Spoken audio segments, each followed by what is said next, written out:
Asher, and Pipeman on W4CY Radio.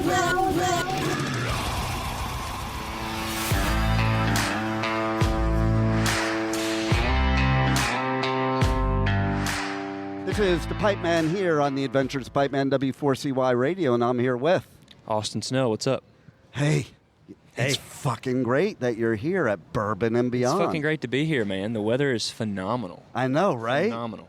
Yeah. And I gotta tell you, I don't know if you've been here before. I graduated high school here. So have you been to this festival I've never before? been to this festival before. Okay, so they switched around the whole festival this year. It is so much better. Is it? So it used to be on the other side of the building where all the gravel is and, you know, that festival dust crap. Yeah.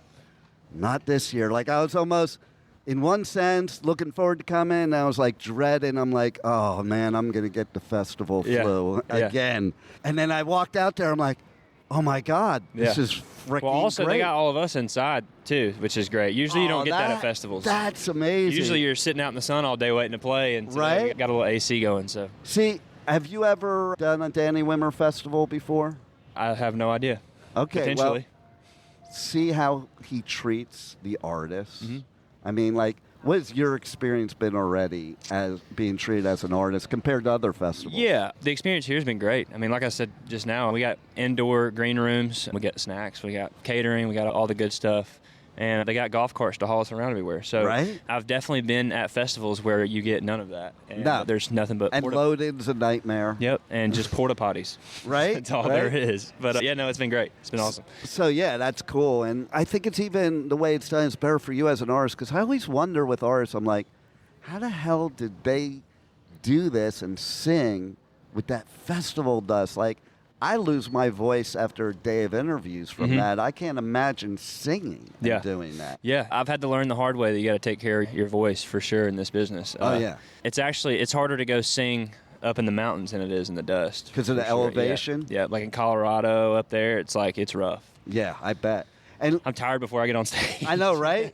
And I love what you said, because I think a lot of singers, or a lot of people don't realize that singers they develop and evolve because of these experiences. For sure, absolutely. And it's like finding your voice that doesn't ruin your voice is hard work, isn't it? Absolutely is, yeah. And I feel like most of us that sing grew up the same way, just singing around. Right.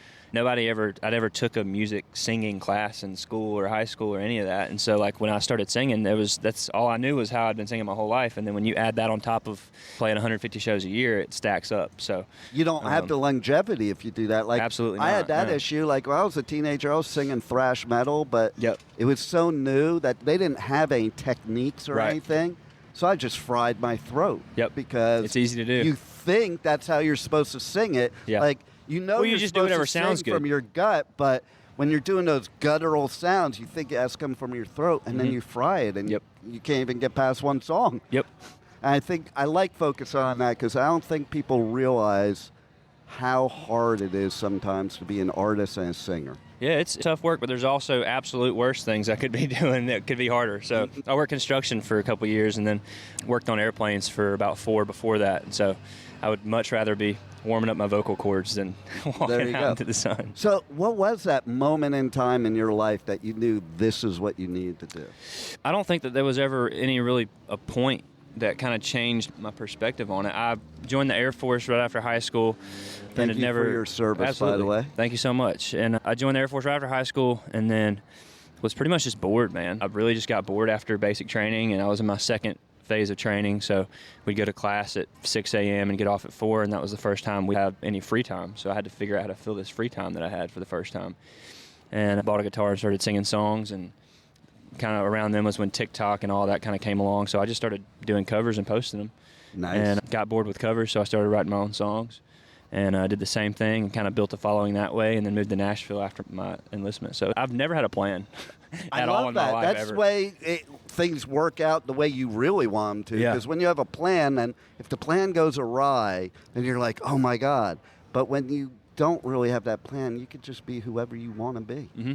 That's my viewpoint. Absolutely. And it's interesting because I don't know if you know this, there's a band playing here. Okay, my son's been in the Army for almost 20 years. Mm-hmm. And I said to him, what's wrong with you, man? You should have gotten this job. There's a band that plays at all the Danny Wimmer festivals, as you were.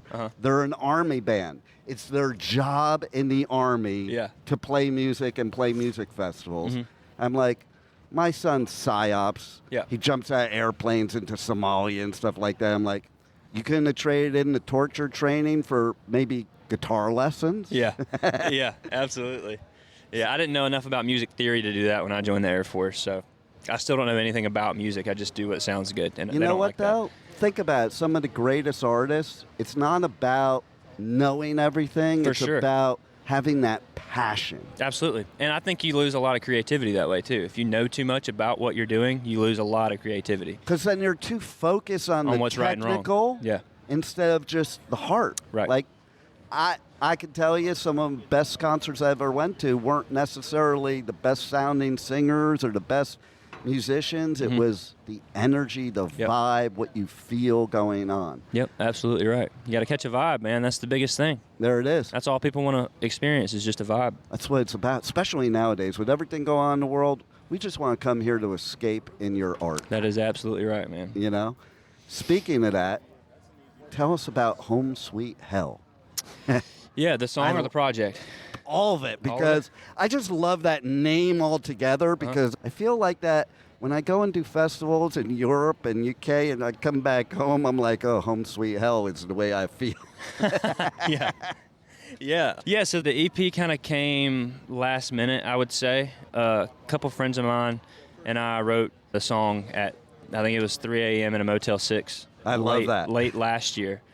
And I kind of wanted my project this year to be more towards the mental health side of things, just because that's where I found music, is in that aspect, and it got me through a lot of hard times in my life. And that's kind of what I wanted to do for my own music. And I've had to grow a lot over the last 3 years doing this whole music thing. And I had, I would say, an unorthodox way of breaking into the industry, because I feel like most people, when they move to Nashville and do the whole music thing, they're there for a few years. They're there for upwards of 10 years doing it with nothing going on.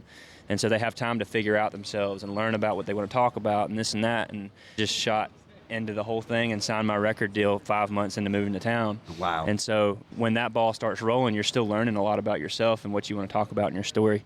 And I feel like just this project is a result of me just growing into what I want to talk about. So. See, I love that. And yes, music is the best therapy for you, the artist, and for us, the listener. So there's a lot of people out there, especially nowadays, who are saying, artists should just stick to the music and not use it as a pulpit. I'm like, do you know what music is? That's the whole reason music exists. It's always been that. Yeah. Come on. Yep. And I think absolutely, especially if you have the audience, you should be speaking up about things that are important to you. I agree. Because there's other people out there that can relate. Exactly. And you get help from it. Yep, exactly. And also there's just such an influx of people doing it at the same time now. You have to be more of a personality than you ever have been. People have to know you. People have to want to be around you, and that's why social media is 80% of our job now. And it's not really the music anymore as much as it is just being in front of people's faces, because so many people are doing it. Yeah, you're so right. You have to pick a side in what you stand for, and you have to stand up for something, because that's what people want. They want to side with somebody and kind of feel like they're close to them. So no doubt. And like, it's funny you should say that, because like I've managed certain artists and I have like associations with Sony and other record labels, and the first thing they want is the social media, not the music. Right. Like, first let's see their social media following, then you could send us the music. Yeah, for sure. You know? Yeah. So to your point. Yeah. And I'll tell you what, I was like, so you were the second ever in that artist program that SiriusXM puts on. Mm-hmm. Oh my God, what did that feel like for that to happen? Because I'm thinking, holy shit, that's pretty freaking cool. Yeah. It's even cooler because, going back on what I said earlier, that I never had a plan. I never saw myself doing any of this, so it's like so much just out of thin air.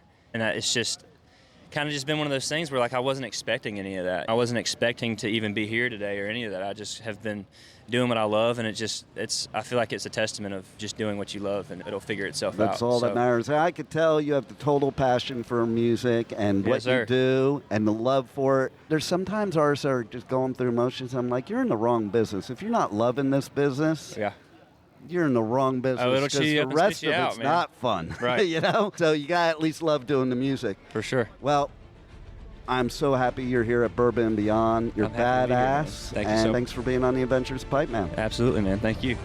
Thank you for listening to the Adventures of Pipeman on W4CY Radio.